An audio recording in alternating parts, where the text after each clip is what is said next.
Déjà, bienvenue, mesdames, bonjour, sur ce nouveau webinaire qui est proposé par l'association Rose Up. Donc, Rose Up est une association, comme vous le savez déjà, qui informe, accompagne et défend les droits des femmes atteintes de tout type de cancer. Si vous êtes ici, c'est que vous avez adhéré à l'association, donc merci beaucoup, mesdames. Ça nous permet de continuer toutes nos actions d'accompagnement. Donc, je me présente, je suis Marina, je suis chargée de vous accompagner à distance derrière l'écran pour vous aider. Si vous avez des questions sur ma maison Rose Up, il faut surtout pas hésiter à me solliciter par téléphone ou par mail. Je suis là pour vous accompagner au mieux malgré la distance. Donc aujourd'hui, nous sommes avec Julie, avec qui nous allons parler de comment s'alimenter pendant les traitements d'hormonothérapie. N'hésitez pas à utiliser l'onglet de discussion et l'onglet de questions-réponses pour poser toutes vos questions. C'est ce qui fait que le webinaire est vivant et qu'on puisse répondre au fur et à mesure. Donc, je vais me mettre de côté et Julie, je te laisse la parole et je vous souhaite à toutes un très bon webinaire. Merci beaucoup. Oui, comme tu le disais, vraiment, n'hésitez pas à poser toutes les questions qui pourraient vous passer par la tête. L'idée, c'est quand même de rendre ce webinaire le plus vivant possible.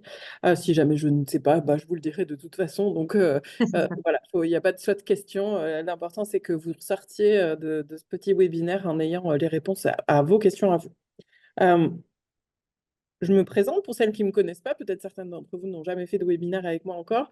Donc, je suis Julie, je suis diététicienne et je travaille depuis de nombreuses années maintenant avec Rose Up. Aujourd'hui, on va parler de l'hormonothérapie. Quand on parle d'hormonothérapie, on parle aussi du poids. Vous allez voir, il y a une raison et en fait, je vais vous expliquer. Donc, voilà, c'est le jour ou jamais pour poser toutes ces questions-là. Moi, je suis ici pour faire un webinaire, c'est-à-dire que pour parler de choses de façon générale. Bien sûr que vous pourrez poser des questions qui vous appartiennent. Malgré tout, ça n'est pas une consultation personnelle. Donc voilà, c'est toujours intéressant de poser des questions pour soi parce que les autres peuvent s'y retrouver, mais on ne parlera pas que d'un cas en particulier, on va parler de plein de choses différentes. Si jamais vous avez des difficultés avec votre alimentation, n'hésitez pas toujours à aller consulter une de mes consoeurs ou un de mes confrères. Il y en a soit dans les centres où vous êtes suivis, soit en ville, et vous pouvez utiliser le réseau Oncodiète si vous voulez avoir un diététicien qui est formé à la prise en charge des patients qui sont sous traitement pour un cancer.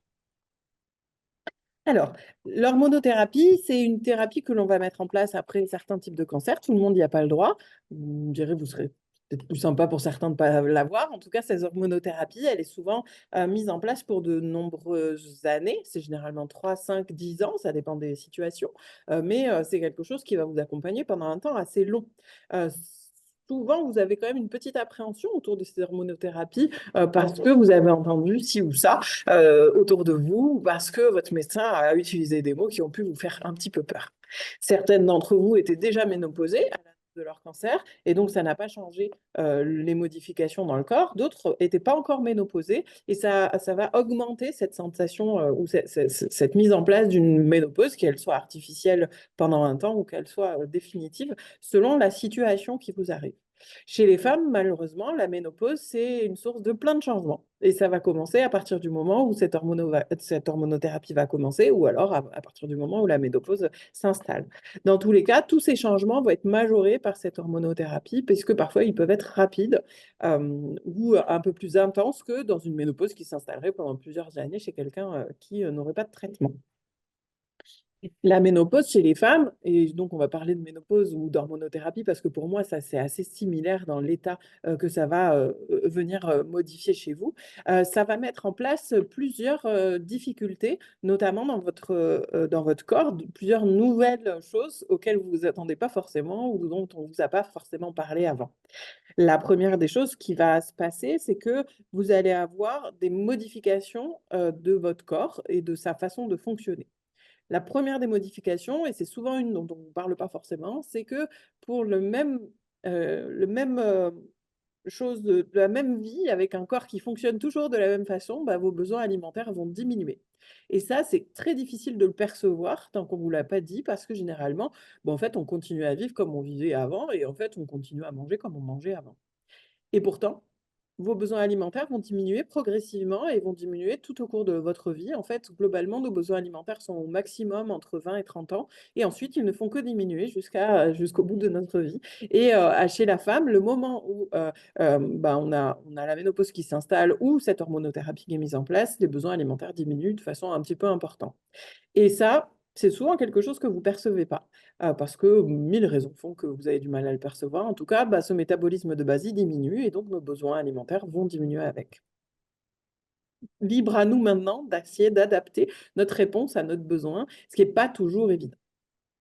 Ça, c'est une des choses qui va arriver de façon inexorable. On n'a pas le choix, c'est pareil pour toutes les femmes du monde. Hormonothérapie ou pas, vos besoins alimentaires vont diminuer.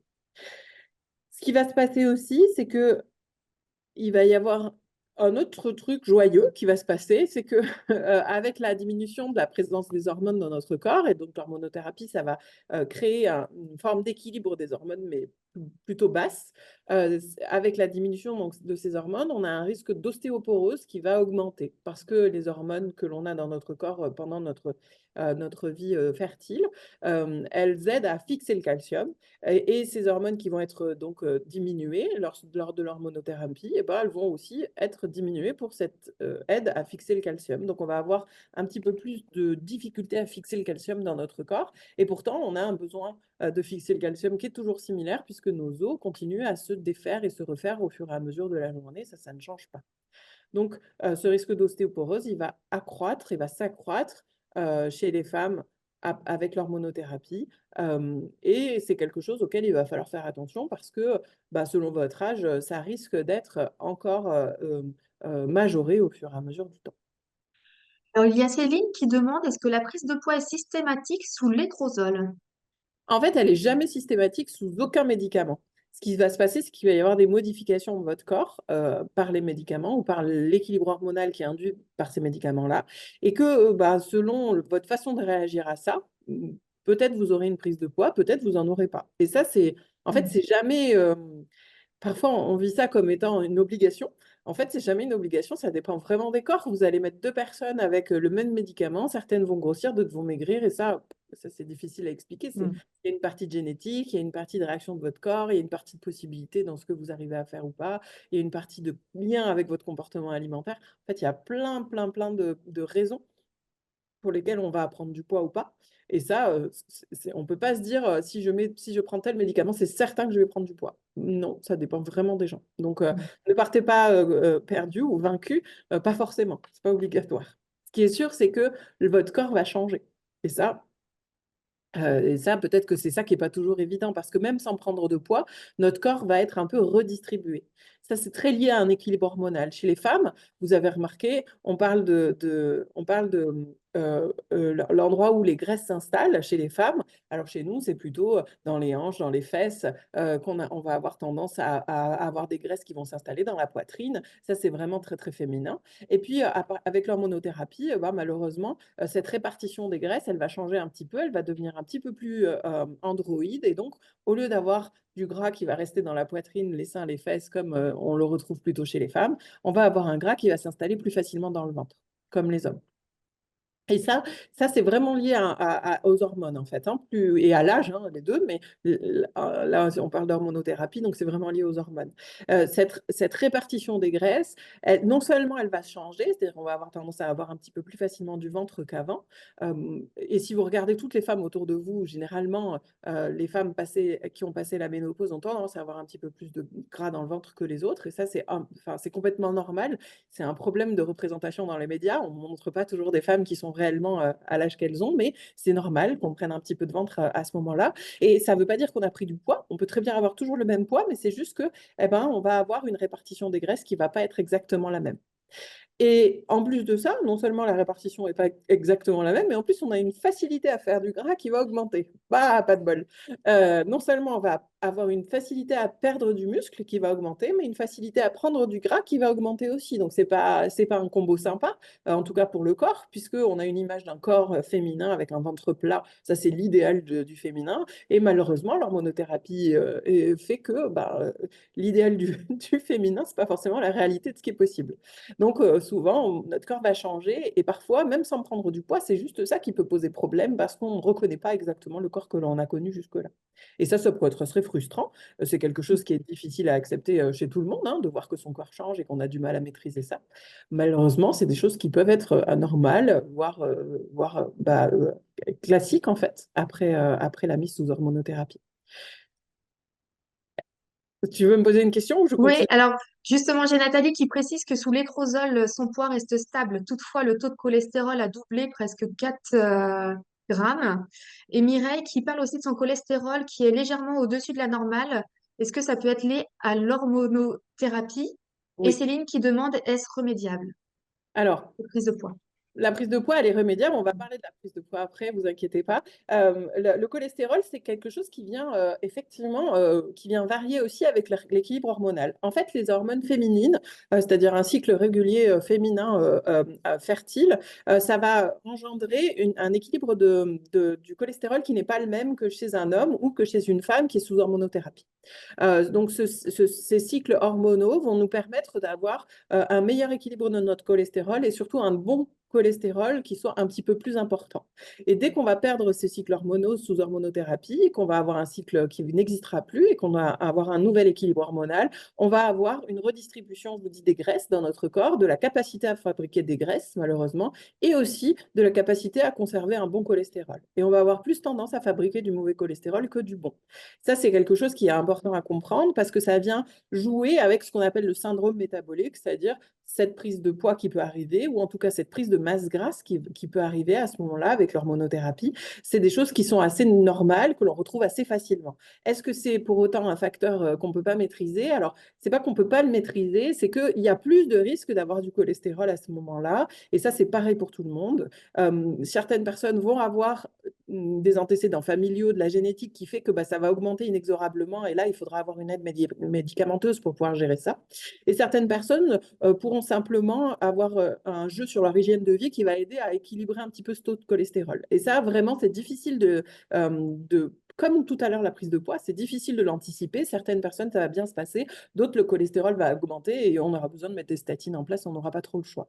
Donc, en fait, ce qu'il faut, c'est déjà mettre une bonne hygiène de vie en place. Et ça, vous l'avez compris, l'hygiène de vie sans hormonothérapie, c'est OK, on peut faire plein de choses sympas et moins se poser de questions. Une fois que l'hormonothérapie est arrivée, on va devoir mettre plein de choses en place pour pouvoir essayer d'avoir ce syndrome métabolique. C'est-à-dire, le syndrome métabolique, c'est quelque chose que l'on appelle, si vous voulez, qui regroupe la prise de poids ou non, en tout cas une masse grasse plus importante, souvent liée au niveau de la ceinture. Donc, c'est une question de tour de taille. Hein. Puis, alors, chez les femmes, c'est assez violent, le tour de taille. Ça va être aussi lié à cette question du cholestérol, ce syndrome métabolique. Ça va être aussi lié à votre foie, si vous avez une stéatose hépatique, si vous avez donc le foie gras. Tout ça, c'est ce qu'on appelle le syndrome métabolique et qui augmente avec sa possibilité d'arriver augmente avec l'hormonothérapie. Et donc, ce syndrome métabolique, pour lutter contre, on va mettre en place des choses qui sont de l'ordre de l'hygiène de vie. La première des choses à mettre en place, ça va être d'avoir une activité physique.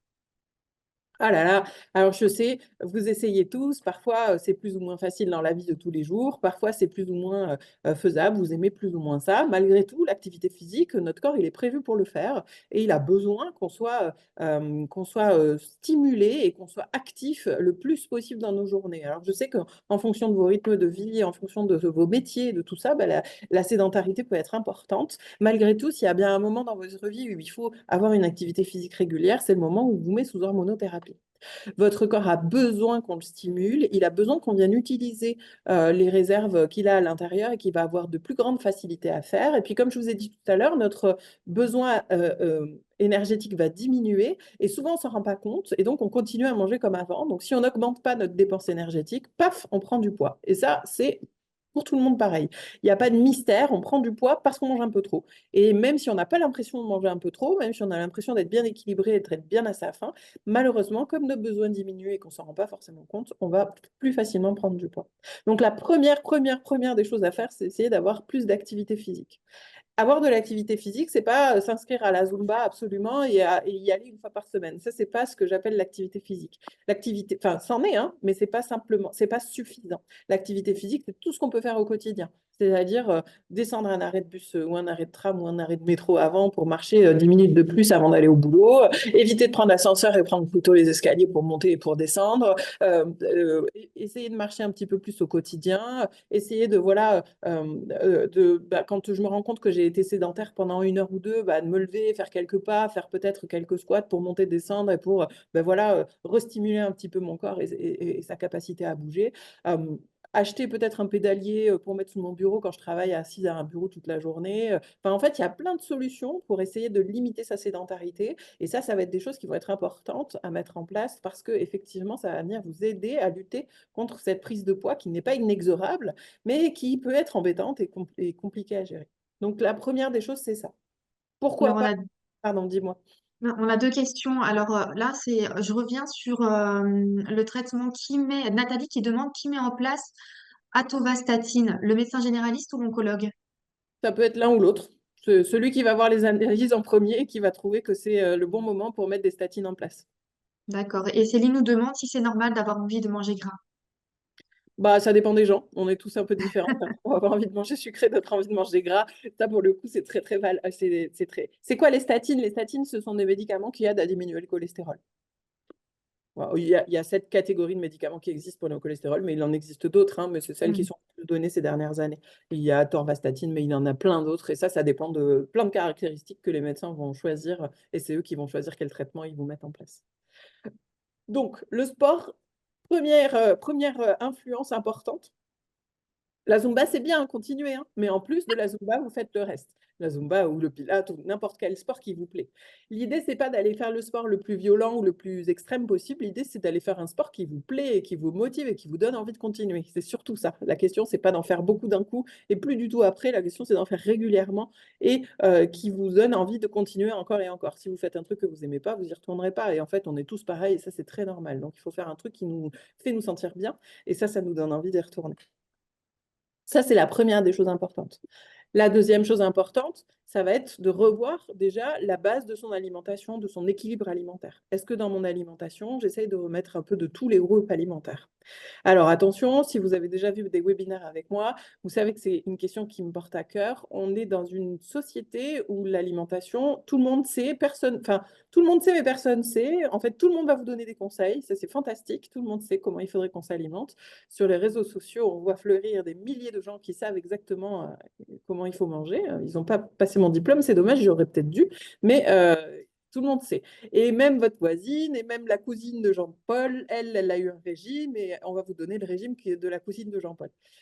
Non, en fait, l'alimentation, c'est propre à chaque personne. Et ça, c'est vraiment important d'aller peut-être étudier avec quelqu'un ou se faire accompagner pour refaire un point sur son alimentation. Ça coûte pas grand-chose. Parfois, c'est gratuit dans les endroits où vous êtes suivi. Parfois, c'est gratuit parce que vous allez dans une association qui vous permet d'avoir des consultations individuelles. Parfois, c'est pris en charge par votre mutuelle, donc c'est pas grand-chose non plus. Ça vaut le coup de faire un rendez-vous avec un de mes confrères, une de mes consoeurs pour aller voir, bah tiens, j'en suis où de mon alimentation, de mes croyances, de ce que je sais, de ce que je sais pas, de ce qui est bien, de ce qui est moins bien. Ça, c'est important. On refait un point avec un professionnel de santé pour se faire accompagner sur comment je fais pour avoir une alimentation qui est bien adaptée à ma situation. Attention, quand je parle de professionnels de santé en nutrition, il y a seulement 2 professionnels de santé en nutrition, le diététicien et le médecin nutritionniste. Les autres ne sont pas des professionnels de santé. Ça, c'est hyper important parce que très souvent, au fur et à mesure du temps, nos habitudes de vie se sont parfois soit améliorées, soit elles se sont détériorées parce que j'ai entendu 1000 choses différentes sur plein de sujets différents. Alors en ce moment, les sujets à la mode, particulièrement, c'est la viande. On entend beaucoup de attention, il ne faut pas manger de viande. En fait, on mélange plein de trucs. On mélange l'écologie, on mélange l'envie de faire du bien à la planète, on mélange l'alimentation. Tout ça, c'est des choses qui se mélangent. Et du coup, on se retrouve avec des gens qui ont des alimentations qui sont parfois un peu, voire même très déséquilibrées, simplement parce qu'ils ont voulu bien faire. Et on se retrouve avec des alimentations où il manque des choses qui sont très importantes. Alors, je parle de la viande, mais ça pourrait être vrai aussi avec les produits laitiers qui ont parfois mauvaise presse dans plein de situations différentes, on peut en reparler. Justement, on a Widad qui pose une question sur les produits laitiers. Ah oui, Que pensez-vous de la controverse autour des produits laitiers lait de vache? On nous dit tout et son contraire, je suis perdue. Est-ce déconseillé en cas de cancer hormonaux dépendant? Oui, alors ça, c'est quelque chose que j'entends très souvent. Tout le monde va me dire: «Oui, mais il y a des hormones à l'intérieur des produits laitiers puisque c'est un aliment qui est fabriqué pour un bébé». Alors oui, sauf que dans l alors de vous pourrez aller regarder sur celles qui connaissent pas, c'est le réseau NACRE, comme la nacre des boutons. Le réseau NACRE, c'est un site internet dans lequel, mes consoeurs et mes confrères, font la on va faire une espèce de compilation de toutes les recherches qu'il y a au niveau alimentation et activité physique et cancer. Et ils vont vous donner les résultats de ces recherches de façon, lisible, et vous dire: «Bah, voilà les recommandations qu'on peut vous donner aujourd'hui vis-à-vis de toutes les recherches qu'il y a dans le monde autour de l'alimentation et du cancer». Alors je suis désolée, pour le lait, aujourd'hui, dans la recherche scientifique, on n'a pas du tout de raison de vous dire: «Ne consommez pas de produits laitiers». Au contraire, ça a plutôt tendance à être protecteur vis-à-vis de plein de cancers, en fait. Donc j'ai pas tendance à vous dire: «Ne consommez pas de produits laitiers». J'ai pas tendance à vous dire non plus: «Il faut absolument en consommer, si vous n'en consommez pas, n'en mangez mangez-en vite, vite, vite». Non, ça vous appartient, vous faites comme vous en avez envie. En tout cas, il y a pas de raison de les enlever de votre alimentation si c'est quelque chose que vous aimez consommer et qui fait partie de votre alimentation. Ils peuvent être intéressants, ils viennent apporter des protéines. Certains vont apporter un peu trop de matières grasses, mais en fait, ça va être contrebalancé par les protéines ou le calcium qu'ils peuvent apporter à côté. Donc ça, c'est votre équilibre à trouver. En tout cas, j'ai pas de raison de vous dire de ne pas en consommer absolument. Il y a pas d'inquiétude, en tout cas au niveau de la recherche aujourd'hui, sur les produits laitiers. Malgré tout, l'idée, c'est quand même de retrouver un peu de tout dans son alimentation, puisque c'est ça qu'on appelle une alimentation équilibrée, hein. La diététique, c'est pas si difficile. L'idée, c'est de manger un peu de tout et de tout un peu. Donc, ça va très, très vite. Si on fait ça comme ça, c'est assez facile à comprendre. L'idée, c'est de retrouver tous les groupes alimentaires dans mon alimentation, parce qu'en fait, chaque groupe alimentaire va venir nourrir une partie de mon corps qui en a besoin. Ce qu'on va retrouver le plus ces dernières années, c'est quand même cette idée de la viande ou du poisson, en tout cas de l'alimentation carnée que les gens essayent de diminuer le plus possible, pour des raisons écologiques souvent ou personnelles. Aucun problème avec cette idée-là. Malgré tout, ces protéines que l'on va retrouver dans la viande, dans le poisson ou dans les aliments carnés en général, c'est des aliments enfin, c'est des nutriments qui sont extrêmement importants et notamment au moment, de l'hormonothérapie parce que avec la fonte musculaire que l'on va subir à cause de cette variation hormonale, on a besoin d'avoir un apport de protéines normal qui est maintenu pour pouvoir, faire en sorte que notre masse musculaire diminue pas trop. On veut pas qu'elle diminue. En fait, elle va diminuer tout au long de notre vie jusqu'à la fin de notre vie, à partir du moment où nos hormones se diminuent, en fait, se bougent. Et l'idée, c'est qu'on continue à avoir une alimentation qui va nous apporter assez de protéines. Pas de problème, on peut limiter l'alimentation carnée si on n'a plus envie de manger de la viande, du poisson ou des œufs. Ça, c'est OK. C'est chacun fait comme il veut dans son assiette, c'est une chance. Malgré tout, il va falloir apprendre à remplacer les protéines que l'on trouve dans ces aliments-là par d'autres aliments qui vont nous permettre d'équilibrer un petit peu ces apports de protéines dans la journée. Parce que si je me mets à manger uniquement des légumes et des céréales, bah, il va pas suffire, il va me manquer des protéines et ça, à ce moment-là de la vie, c'est important d'en avoir assez. Mmh. Donc on va essayer d'avoir un apport de légumineuses au mieux, hein. Les légumineuses, ce sont toutes les lentilles, les pois chiches et tous les haricots secs que l'on retrouve, dans l'alimentation. C'est une alimentation, classique, hein, autrefois on n'avait pas de la viande, autrefois il y a plusieurs siècles et qu'on n'avait pas de réfrigérateur, on n'avait pas de la viande à tous les repas, bien sûr. Donc on mangeait plutôt des légumineuses, et ça nous permettait, avec les céréales, de faire des complémentations, c'est-à-dire de faire en sorte que, l'alimentation, végétale nous apporte assez de protéines dans notre alimentation.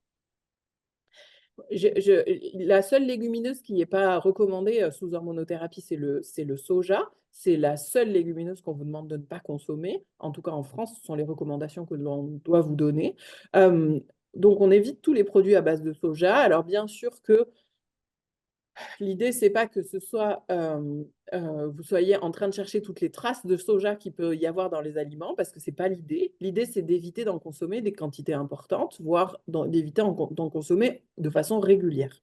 Si bien sûr vous avez un aliment dans lequel il y a des traces de soja, c'est pas très grave, parce que le peu de traces de soja qu'il y a n'aura pas d'impact sur les hormones de votre corps, ou très peu, et donc suffisamment peu pour que ça pose pas de problème. Donc l'idée, c'est pas de se dire: «Oh là là, je vais regarder absolument tous les emballages et chercher toutes les traces de soja». Non, faites pas ça, ça va vous prendre beaucoup de temps et il y en a dans beaucoup d'aliments, donc c'est pas l'idée. L'idée, c'est de se dire: «Je consomme pas de produits à base de soja, je consomme pas de produits laitiers à base de soja, j'évite tout ça» pour éviter d'avoir, une consommation de soja, régulière. Et j'évite aussi tout ce qui va être les produits un peu exotiques qui viennent du Japon principalement, mais aussi de Corée ou de Chine, dans lesquels on va retrouver du soja, parce que l'idée, c'est pas de manger ces aliments-là de façon régulière. Alors, si une fois, je sais pas, tous les 2 ou 3 mois, vous mangez un truc avec un peu de soja, c'est pas la fin du monde, ça va pas changer vos hormones, ça va pas mettre en péril votre hormonothérapie. C'est juste qu'on vous recommande de pas le faire au quotidien. Voilà.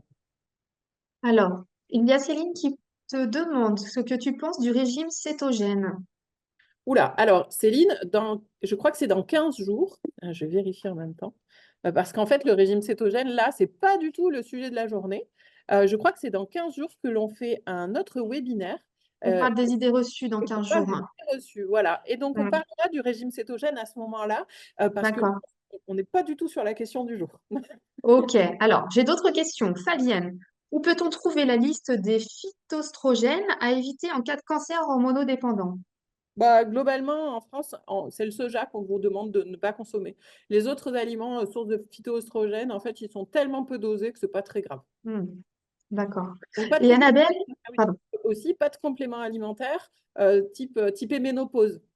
Attention parce que dans les compléments alimentaires type ménopause, c'est souvent un embryogamidie de plein de plantes ou plein de choses comme ça qui sont riches en phytoestrogènes et qu'on essaye de bourrer pour vraiment avoir un apport de phytoestrogènes important.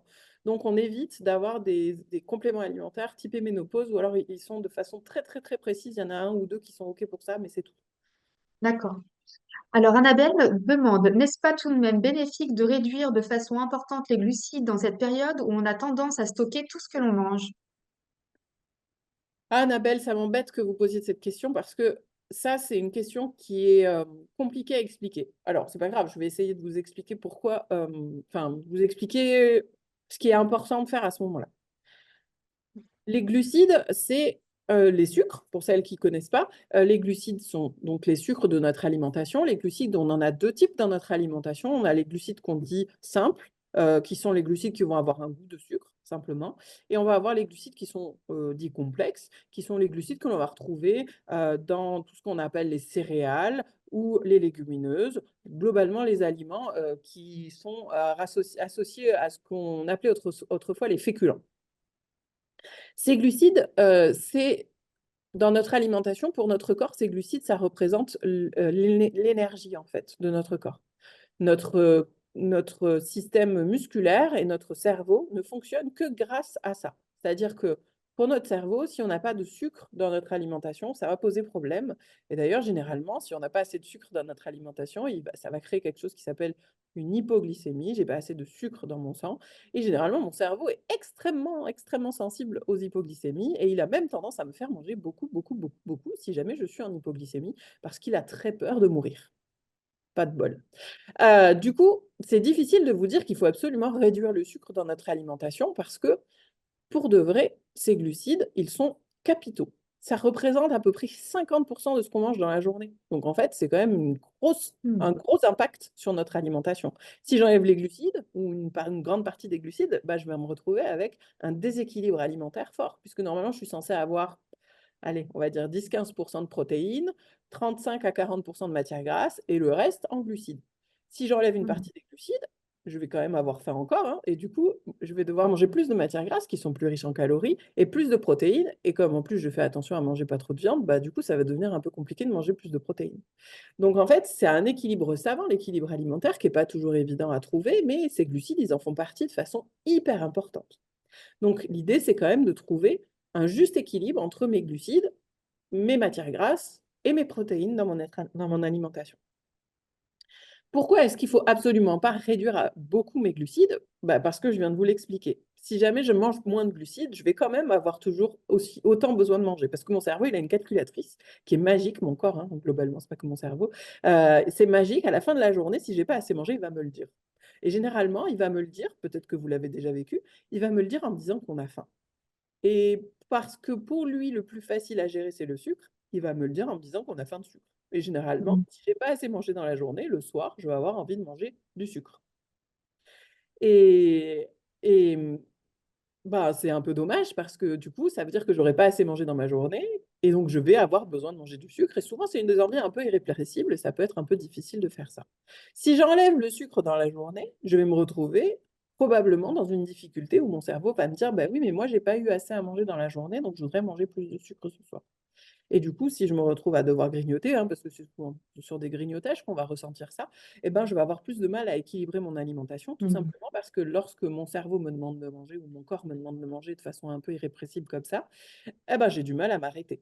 Donc, je vais manger un peu trop souvent. Et ça, c'est des choses qui sont en plus, souvent, ça va être vers des aliments avec des goûts sucrés. Donc, ils vont augmenter mon apport de goût sucré, de sucre simple.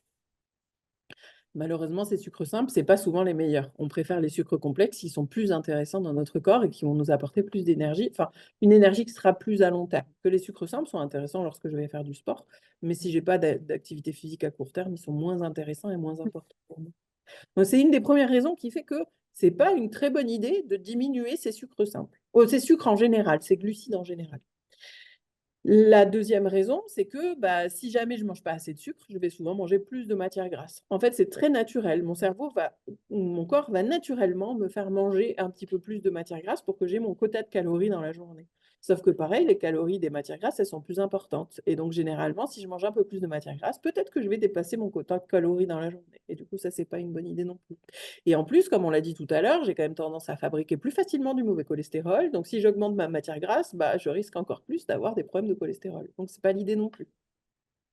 Vous voyez, c'est pas évident, hein. Commencer à toucher un truc, ça déséquilibre un petit peu toute la machine. Donc, ça, c'est pas évident. La troisième chose, et je pense que ça, c'est important de l'entendre, le sucre a hyper mauvaise presse depuis à peu près 7 8 ans. C'est le paradigme en ce moment que l'on vit. Il y a 20 ans, c'était les graisses qui avaient exactement la même mauvaise presse et tout le monde se battait contre les graisses. Aujourd'hui, c'est le sucre et tout le monde se bat contre le sucre. Et c'est un peu compliqué d'expliquer aux gens qu'en fait, bah, ça reste l'idée dans ce moment. Peut-être que dans 20 ans, on dira plus du tout la même chose qu'aujourd'hui. L'idée, c'est pas de ne pas manger de sucre. Parce qu'en fait, le sucre, les sucres sont importants pour notre corps, on en a besoin. Et puis, ils sont Mhm. importants aussi pour notre bien-être mental. En fait, le sucre, il est souvent associé à du plaisir. En fait, notre cerveau, il est prêt à recevoir du sucre dès notre naissance, même avant notre naissance. Il commence déjà quand on est dans le ventre de notre mère et qu'on perçoit du sucre dans ce que l'on mange, ça va nous exciter un petit peu. Notre cerveau, il est prêt à recevoir du sucre et ça lui fait du bien lorsqu'on lui donne du sucre. L'idée, c'est que dans nos sociétés, on a une consommation de produits sucrés, riches en sucre simple, qui est importante, voire même parfois un peu trop importante. Ça, c'est OK, ça, je l'entends très bien. Peut-être que c'est là-dessus que l'on peut jouer en essayant d'avoir une alimentation qui m'apporte pas trop de produits avec des sucres simples et qui sont transformés. Parce que généralement, les produits avec des sucres simples, ils sont plutôt transformés. Et plutôt, on va aller vers des sucres simples qui se rapprochent de la nature, c'est-à-dire des fruits et des aliments qui vont être type du miel, des choses qui vont être plus proches d'un sucre qui n'est pas transformé. Ça va être plus intéressant. Et pas l'idée, c'est pas de diminuer de façon importante mon sucre ou le sucre que je consomme. L'idée, c'est d'être au bon équilibre, c'est-à-dire manger ce dont j'ai besoin. Et comme je vous le disais tout à l'heure, c'est pas que je garde tout, c'est que souvent j'ai moins besoin de ce que je crois. Et du coup, bah, je me mets à garder un peu parce que bah, je mange un peu trop par rapport à ce que je devrais avoir. Et donc, l'idée, c'est aller peut-être rechercher ce bon équilibre et ce nouvel équilibre pour savoir où j'en suis de mon besoin. Où est-ce qu'il est mon besoin aujourd'hui et comment est-ce que je devrais manger aujourd'hui. Donc, c'est vraiment une question de retrouver un équilibre. Alors, c'est pour ça que je disais que j'aimais pas cette question parce que elle est très bien, en fait, votre question. C'est moi qui l'aime pas parce que c'est quelque chose que j'entends très souvent et c'est très, très à la mode en ce moment de me dire: «Je mange plus de viande et en plus je mange plus de sucre». Ah bah, il vous reste pas grand-chose à part du fromage, qu'est-ce que vous allez manger? Et du coup, forcément, tout ça, ça déséquilibre plein de choses. Donc l'idée, c'est pas d'enlever plein de choses, l'idée, c'est de trouver le juste équilibre entre les choses et ça, c'est pour ça que je vous disais tout à l'heure, parfois, ça peut être chouette de se faire accompagner parce que c'est pas toujours évident de trouver ce juste équilibre. Mais il est important, ce juste équilibre, parce que, bah, c'est ça qui fait que ça fonctionne plus ou moins bien en termes de poids, mais en termes global, hein, c'est pas que le poids. Sur l'hormonothérapie, le poids peut changer, mais d'autres choses peuvent, changer aussi et du coup, ce qui est bien, c'est d'aller travailler sur cet équilibre-là. Alors, on a Sarah, pour revenir au soja, qui demande donc pas de sauce soja avec les sushis. Normalement, non. L'idée, oui, le moins possible, normalement. Voilà. Ok. En tout cas, ça, c'est les recommandations françaises. D'accord. Elisabeth précise que son gynécologue lui a autorisé à prendre Manae Ménopause. Voilà. Et Mireille parle de son oncologue à Aix-en-Provence et son équipe qui parle notamment du sujet sur leur chaîne et elle a envoyé le lien du docteur Jean-Loup Bisset. Ouais, mais merci beaucoup, c'est gentil de Voilà. partager avec nous. Hop. Alors, donc on a parlé du sucre, c'est bien, hein, on parle toujours du sucre. De toute façon, ça, on a toujours besoin de parler du sucre. On a parlé des produits laitiers, c'est bien, il fallait en parler aussi. J'aimerais bien revenir sur l'idée de la ménopause dont je vous de, pas de la ménopause, de l'ostéoporose, dont je vous parlais tout à l'heure. Vous m'avez parlé des produits laitiers. Très souvent, on va vous parler des produits laitiers à ce moment-là aussi parce qu'on a des augmentations de risque d'ostéoporose au fur et à mesure du temps. Et on va souvent vous dire ce serait bien d'augmenter un petit peu votre consommation de produits laitiers. En fait, ce qu'on veut, c'est surtout que vous augmentiez votre consommation de calcium. Alors, pour de vrai, les produits laitiers sont intéressants en calcium, mais ce n'est pas les seuls pourvoyeurs de calcium dans notre alimentation. Notre deuxième pourvoyeur de calcium dans l'alimentation, c'est les fruits et les légumes. Donc, en fait, à partir du moment où j'ai une consommation de fruits et légumes importante, c'est-à-dire plus de 500 grammes par jour, et ben, ça devient un apport de calcium hyper important. Donc ça devient, quand même quelque chose qui va venir compenser un petit peu, pour celles qui ne veulent pas manger de produits laitiers, et vous avez le droit, ça vous appartient encore une fois. Bah, ça va venir compenser un petit peu les produits laitiers que vous ne mangerez pas. D'autres aliments vont être assez intéressants aussi en apport de calcium, ça va être les oléagineux. Les noix, les amandes, principalement les amandes, mais les noix, les amandes, les noisettes, les pistaches, tout ça. D'ailleurs, les dernières recommandations en France, c'est de manger une poignée par jour de ces aliments-là pour plein de bienfaits, notamment pour leurs bienfaits en calcium, mais aussi pour leurs bienfaits sur certaines matières grasses qui vont être plutôt des matières grasses qui nous feront faire du bon cholestérol. Donc ça, c'est extrêmement important. Souvent, avec, l'hormonothérapie, on va entendre parler, j'ai vu passer une question, mais on va entendre parler, souvent de douleurs articulaires. Ça, c'est quelque chose qui revient très fréquemment. Vous n'êtes pas la seule, c'est la personne qui a posé la question. J'ai pas eu le temps de lire la question, mais j'ai vu douleurs articulaires. Donc, Janice, Ouais, je veux bien. j'ai beaucoup de douleurs ostéo-articulaires avec l'étrozole. L'alimentation rentre en jeu aussi, non? Absolument. Souvent, on va parler de douleurs articulaires et souvent, les gens vont vous dire: «Oh beh, arrête le lait, ça va t'aider à avoir moins de douleurs articulaires». Alors, chez certaines personnes, c'est le cas. Quand ils vont arrêter les produits laitiers, ça va aller mieux et chez d'autres, pas du tout. Donc en fait, ce qui est intéressant, c'est qu'on va tester des choses, voir si moi, en arrêtant, ça me soulage ou pas. Si c'est un crève-cœur d'arrêter le fromage parce que vous adorez ça et qu'en fait, quand vous en mangez pas, ça va pas mieux, surtout n'arrêtez pas le fromage, tout va bien, c'est pas grave. Mais testez. En fait, il vaut mieux savoir, plutôt que de se dire: «Ah j'aurais dû, j'aurais dû, j'aurais dû». Testez parce qu'il y a des gens chez qui ça n'a aucun effet. Donc essayez, puis vous verrez bien si c'est utile.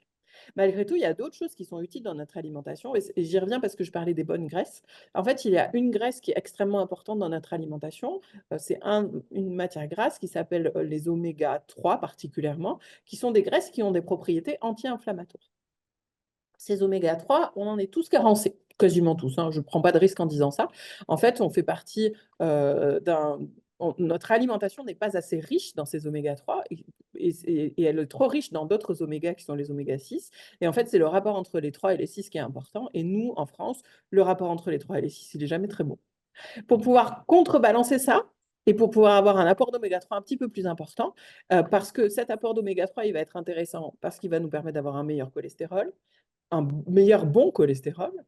Il va nous permettre d'avoir des diminutions des douleurs, en fait, des inflammations qu'on a dans notre corps en général, donc des douleurs articulaires, mais toutes les petites douleurs que l'on peut avoir. Les oméga 3 vont nous aider à baisser un petit peu ces douleurs. Et pour les gens qui ont des maladies auto-immunes, ça va aussi venir limiter un petit peu les effets des maladies auto-immunes. Donc, ces oméga 3, ils sont quand même hyper importants dans notre alimentation.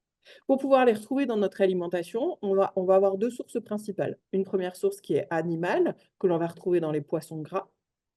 Alors, les recommandations sur la consommation de poissons gras, c'est une fois par semaine normalement, hem et plutôt des petits poissons gras. Parce que quand je parle de poissons gras, tout le monde pense au saumon généralement et tout le monde me dit: «Aïe, aïe, aïe, le saumon, c'est pas bon, c'est pas bien élevé». Oui, je suis d'accord avec vous, c'est pas forcément très bon. Il faut prendre un saumon de très bonne qualité qui peut devenir très cher quand on va avoir des saumons, qui sont plutôt bien élevés. Donc on va plutôt aller miser sur les petits poissons gras qui vont être plus intéressants parce que plus petits, donc moins de métaux lourds. Et en plus, ils sont moins chers la plupart du temps. Les sardines, les maquereaux, le hareng, tout ça, c'est pas des poissons chers. C'est des poissons qu'on peut manger plus facilement. On peut complètement les consommer en conserve et alors ça réduit encore les prix. Et là, ça devient très intéressant. Oui, Mireille, la truite fait partie aussi des poissons gras et beaucoup plus intéressante que le saumon. C'est produit en France, les normes de production sont plus sévères que dans d'autres pays, et donc généralement, la truite, c'est plutôt pas mal. C'est un bon compromis avec le saumon. Donc tout ça, c'est des aliments qui vont apporter des oméga 3 de façon assez importante. Donc n'hésitez pas, de la truite, du maquereau, des sardines en boîte ou pas en boîte, du hareng si vous aimez ça, des roll mops, c'est la fête. En tout cas, n'hésitez pas à manger ça au moins une fois par semaine parce que c'est vraiment intéressant pour votre apport d'oméga 3. L'autre apport d'oméga 3 qu'on va retrouver, eh ben, il est lié à mes oléagineux dont je parlais tout à l'heure, aux noix, aux noisettes, aux amandes. Tous ces aliments-là vont venir euh, rapporter des oméga 3 de façon assez importante, puisque en fait, ils sont composés de plein de matières grasses différentes, et notamment de ces fameux oméga 3. Les plus riches, c'est plutôt les noix de Grenoble ou les graines de lin, pour ceux qui mangent des graines de lin. Les graines de lin, il faudra les piler un peu ou alors les faire gonfler parce que sinon on ne les digère pas très très bien. Elles vont plutôt augmenter notre rapidité de digestion et c'est tout ce que ça va faire en plus. Mais ça, c'est quand même censé être présent dans votre alimentation. Je vous ai dit, les dernières recommandations, c'est une poignée par jour. Donc, ça peut aller assez vite, c'est assez facile à mettre. Malgré tout, les huiles végétales vont aussi venir renforcer cette présence d'oméga 3 dans votre alimentation et notamment les huiles riches en oméga 3. Alors, dans votre supermarché, vous connaissez l'Isio 4, c'est pas la plus intéressante. Il y en a des bien plus intéressantes que l'Isio 4. On va plutôt aller sur une huile de lin pour celles qui sont OK pour manger ça. Alors là, pour le coup, c'est cher, c'est un goût assez particulier. Ça se vend en toute petite bouteille, il faut le mettre au frigo parce que ça tient pas bien la chaleur. Mais c'est un apport d'oméga 3 de dingue. Mais sinon, pour avoir des choses qui sont plus abordables au niveau du goût, on va avoir l'huile de caméline, on va avoir des huiles préparation pour les enfants, pour les bébés, qui vont être aussi riches en oméga 3. L'huile de noix, qui est très riche en oméga 3. Alors, moi, j'habite dans le sud-ouest, hein, je vais être un peu chauvine, on en fait de la très bonne dans le sud-ouest. Prenez des huiles de très bonne qualité, vous en achetez des petites bouteilles, vous les mettez au frais et vous prenez que des huiles de très bonne qualité. Et sinon, la plus abordable au niveau du goût, parce qu'elles ont tout un goût un peu particulier sinon, ça va être l'huile de colza, qui est la plus neutre de toutes. Ces huiles, on ne les chauffe jamais, elles n'aiment pas la chaleur, donc on ne les chauffe pas, donc on ne les fait pas cuire. On peut les mettre sur un aliment chaud, mais on ne les chauffe pas elles-mêmes. Euh, on les met plutôt donc au frais pour les conserver et on essaye de les acheter en plus petite quantité parce que l'idée c'est que ça rancit relativement vite, donc on va les manger dans les 2 3 mois, on essaie de ne pas faire plus, quoi. Alors, Zaina nous demande si le thon en boîte fonctionne aussi. Alors le thon, et ça n'est pas un poisson gras, sauf pour le thon rouge, que l'on consomme en très petite quantité en Europe, hein, puisque la plupart des thons rouges qui sont pêchés vont au Japon, donc c'est pas trop nous qui les mangeons. Le thon que l'on a en boîte, c'est un thon blanc qui s'appelle un thon albacore, donc il n'est pas gras du tout. C'est vraiment un poisson blanc comme pourrait l'être le merlu ou un autre poisson blanc que vous connaissez. D'accord. Mireille demande, quand on n'achète pas bio, il y a beaucoup de pesticides dans les fruits et légumes. Alors, comment faire? Alors, il n'y a pas toujours beaucoup de pesticides dans les fruits et légumes parce qu'il n'y a pas que dans le bio où on ne met pas trop de pesticides. L'idée, c'est d'aller voir un petit peu autour de chez vous, les maraîchers, qui est-ce qui fait des choses intéressantes. L'idée, c'est d'aller acheter des paniers puis de voir s'il y a un peu des petits animaux dans vos légumes ou pas, hein. Globalement, quand on retrouve des petites fourmis, des araignées, des limaces dans ces légumes, c'est que c'est pas mal, hein, en termes de pesticides et pas trop méchant, le monsieur ou la madame qui fait ça. Il n'y a pas que le bio qui est parfait. D'ailleurs, certains bio ne le sont pas. Il y a des pesticides aussi dans le bio. Tout n'est pas interdit hein, dans le bio aussi. Donc, il y a aussi des choses qui sont utilisées dans le bio. Renseignez-vous. Qu'est-ce qu'il y a autour de chez vous? Qu'est-ce qu'il y a comme gens qui produisent des choses intéressantes autour de chez vous? Manger de saison, c'est toujours vachement plus intéressant parce qu'on a moins besoin de faire pousser ou d'ajouter des choses lorsqu'on mange de saison. Donc, je sais qu'en ce moment, c'est pas la saison la plus sexy de l'année, mais manger de saison le plus possible. N'hésitez pas à acheter les choses surgelées aussi, parce on parle beaucoup des produits frais, mais les produits surgelés sont souvent de très bonne qualité. Euh, alors Mireille, moi j'habite en pleine ville et pourtant j'ai des maraîchers qui sont dans les petites villes limitrophes de Bordeaux et il y a des petites bébêtes dedans, je peux vous le dire. Mais il faut aller chez eux, il ne faut pas aller au supermarché. Euh, le surgelé reste un produit super intéressant. Ces produits, c'est cueilli à maturité, c'est surgelé tout de suite. Souvent, ils blanchissent pour faire en sorte qu'il y ait pas mal de vitamines qui restent dedans. Donc voilà, privilégiez pas que le frais qui peut parfois être un peu compliqué à conserver et puis à préparer. Privilégiez aussi les produits surgelés qui sont très intéressants et qui vous apportent souvent moins cher et souvent une facilité de consommation qui est aussi grande. Donc oui, il y a des pesticides dans plein de choses, mais il n'y a pas que ça et il y a plein de façons de consommer qui peuvent être un peu à côté et un peu différentes et qui peuvent vous permettre d'avoir accès à des aliments qui sont intéressants en fait. Alors, il y a Laure qui a sa naturopathe qui lui conseille, en plus des apports alimentaires, de prendre en complément alimentaire l'oméga 3 fort 502 milligrammes par capsule à raison de 3 capsules par jour. Qu'est-ce que tu en penses? Oui, oui, alors Oui, vous pouvez complètement prendre des compléments alimentaires d'oméga 3, c'est pas un souci. Il y a plein de marques qui peuvent être intéressantes. Là où il faut vous rapprocher de votre professionnel de santé pour avoir des conseils. Faites attention aux compléments alimentaires qu'on vous propose. Alors, moi, dans ma pratique, j'en propose assez peu, et notamment chez les gens sous hormonothérapie, parce qu'il y a plein de choses qui ne vont pas avec l'hormonothérapie, ou à la chimiothérapie aussi, pareil.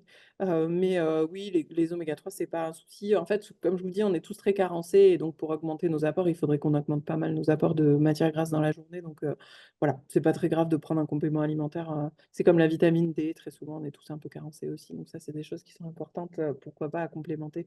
La vitamine D, généralement, quasiment tous vos oncologues qui vous en ont donné, donc je suis pas stressée par rapport à ça. Voilà, ça fait partie des choses hyper importantes. Essayez d'avoir un bon apport alimentaire d'oméga 3 aussi, ça fait partie des choses qui sont vraiment à augmenter, en fait. Qu'est-ce que je voulais vous dire d'autre?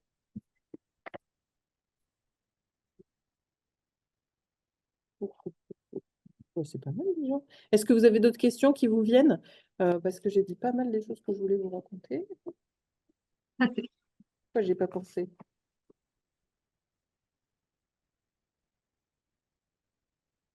N'hésitez pas, madame, hein, posez vos questions.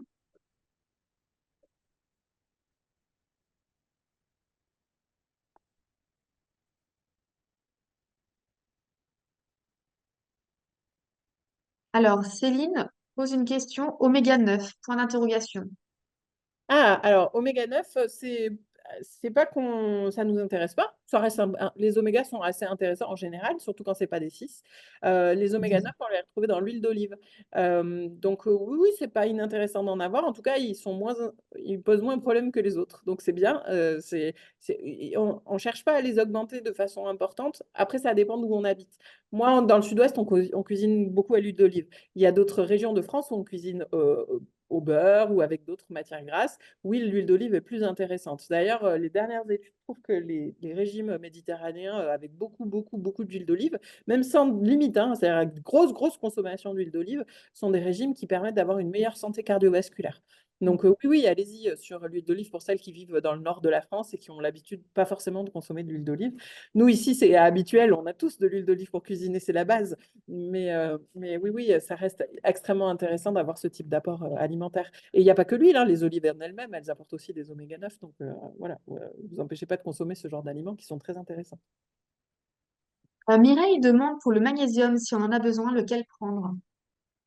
Alors, en fait, le magnésium, alors pour de vrai, on est souvent carencé en magnésium parce que ça sert dans notre corps à environ une centaine de réactions chimiques dans notre corps. Donc, ça sert pour plein de raisons différentes dans notre corps. Le magnésium, il va être intéressant quand on est fatigué, quand on est irritable, enfin bon, pour plein de choses différentes. L'idéal pour le magnésium, c'est de prendre une forme qui s'appelle bisglycinate, Bisglysynate, bisglycinate. Peu importe la marque que vous prenez. BISGLY, si tu as dit. CINE? C-I-N, glycinate. Bisglycinate. En fait, CINATE. Voilà, c'est pour le marquer. voilà, exactement. Merci beaucoup. Cette forme-là, c'est la forme la plus abordable, c'est-à-dire que c'est celle qu'on va le mieux absorber. Donc, c'est pour ça que c'est la plus intéressante. Les autres sont moins intéressantes parce qu'on va moins bien les absorber. Donc, elles vont être moins efficaces. Vous pouvez faire des cures de magnésium de 1 mois tous les 3 mois. C'est pas une mauvaise habitude, il n'y a pas de problème avec ça. Voilà, l'idée, c'est pas de démultiplier plein de sources de magnésium. On en prend une fois de temps en temps et puis c'est bien, ça suffit. Alors, on va se rendre compte qu'on est en carence de magnésium quand on a les yeux qui sautent ou quand on est très irritable, très fatigué ou très anxieux. Voilà, globalement, c'est les choses qui peuvent nous faire dire qu'on a besoin de magnésium. Ça va aussi avec la vitamine D, très souvent, c'est un peu les mêmes symptômes qu'on va avoir, fatigué, irritable, anxieux. La vitamine D peut être en carence aussi à ce moment-là. D'accord.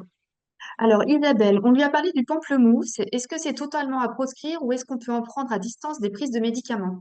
Le pamplemousse, ça ne pose problème que sur certains médicaments, c'est pas sur tous, et c'est pendant la prise du médicament.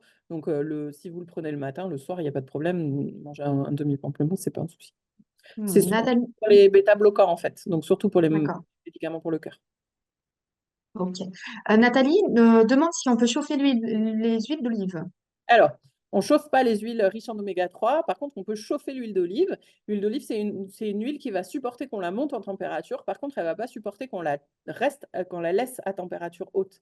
Donc, en fait, elle va fumer. À partir du moment où vous avez une huile qui commence à fumer dans votre casserole, c'est qu'elle est plus bonne. Voilà. Hmm. C'est ce qu'on appelle le point de fumée. Et le point de fumée d'une huile, c'est un point où on va avoir des changements biochimique. Et à partir du moment où l'huile va fumer, en fait, on va plus la digérer de la bonne façon. Donc, ça va créer des choses qui sont négatives ou néfastes pour notre corps. Donc, à partir du moment où l'huile, elle fume, on s'en sert plus. Donc, l'huile d'olive, on peut la monter assez haut en température, mais par contre, on ne fait pas de friture avec. Les seules huiles de friture qu'on a, c'est des huiles qui vont tenir très longtemps sans fumer, en fait. Généralement, on le voit parce qu'elle change un peu de couleur, l'huile, lorsqu'elle fume, en fait. Lorsqu'elle atteint son point de fumée, elle peut devenir un petit peu plus foncée. Et là, souvent, ça veut dire que bah, cette huile, elle est plus très intéressante pour nous. Alors, Annabelle, est-il possible de perdre du poids sous hormonaux, prise sous hormonaux, en améliorant l'équilibre alimentaire sans régime restrictif? Oui, c'est possible. Et il faudra surtout augmenter aussi votre activité physique. Mais oui, oui, bien sûr que c'est toujours possible. C'est pas toujours facile, mais c'est toujours possible. Voilà. Il faut pas perdre de vue que on peut mettre des choses en place pour améliorer tout ça. Après, parfois, vous avez ce symptôme de vouloir absolument, regarder ce qui se passe sur la balance. C'est pas toujours la meilleure des conseillères, la balance, parce que parfois, vous vous sentez mieux dans votre corps, vous vous sentez mieux dans votre jean et pourtant sur la balance, ça a pas bougé. Et donc, c'est pas toujours la balance le plus intéressant, ça va être surtout votre comment je me ressens, en fait, physiquement. On peut avoir un pantalon, vous savez, c'est le pantalon dans lequel on veut rentrer. Moi, j'ai des patients, elles ne bougent pas au niveau du poids, mais par contre, dans le pantalon, elles rentrent, alors qu'avant, elles ne rentraient pas dedans. Et en fait, ce qui compte, c'est surtout d'être bien dans son corps. C'est pas forcément que la balance affiche quelque chose. J'ai un collègue qui dit que personne ne devrait avoir de balance chez lui, que c'est pas une bonne idée. Je suis assez d'accord avec lui. La balance, c'est pas souvent une bonne conseillère. Souvent, elle vous fait plus de mal que de bien, en fait, cette balance. Donc, l'idée, c'est pas forcément d'être absolument sur une question de poids. En fait, vous allez voir que plus les années vont avancer, plus on va se dégager un peu de la question du poids. Ça va surtout être l'idée de se sentir bien dans le corps que l'on a, en fait, et d'avoir un comportement santé autour du corps que l'on a. Donc, d'avoir mis en place plein de choses qui nous font nous sentir mieux. Et c'est ça qui va être important. Je sais que cette question du poids, elle est toujours compliquée et que c'est vraiment le sésame encore aujourd'hui. Malgré tout, je vous dis, parfois à 1 kilo près, ça change rien en fait. Et pourtant, je me sens tellement mieux. Laurence précise que le muscle est plus lourd que la graisse. Oui, oui, oui, le muscle est plus lourd que la graisse et il prend moins de place. Et du coup, quand j'ai plus de muscles, je ne suis pas forcément moins lourde, mais par contre, je suis moins large ou je prends moins d'espace en fait. Donc, oui, oui, le- la balance, c'est pas forcément. Je vous dis, la balance, c'est un repère. En fait, la balance, c'est un poids. Ça donne une masse globalement.